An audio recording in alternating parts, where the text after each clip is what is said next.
ข้ากูบวชนั่นผู้ใดเวลาท่านแล้วมักถามเอาเงินคืนอย่ามาท่านวัดกูได้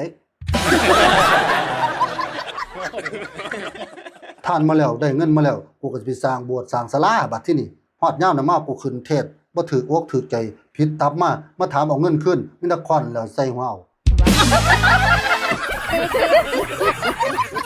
แม่นบ่ซั่นเงินก็เอาไปใช้หมดแล้วท่านมาแล้วก็สิไปเฮ็ดกำแพงวัดเฮ็ดบุญกระทอกฐินเฮ็ดประตูของวัดมันหมดไปแล้วแหมฮอดยามนั้นมาถามเอาคืนสิเอาไสให้ล่ะอีพ่อมีแต่สิได้ขายวัดน่ะให้เจ้า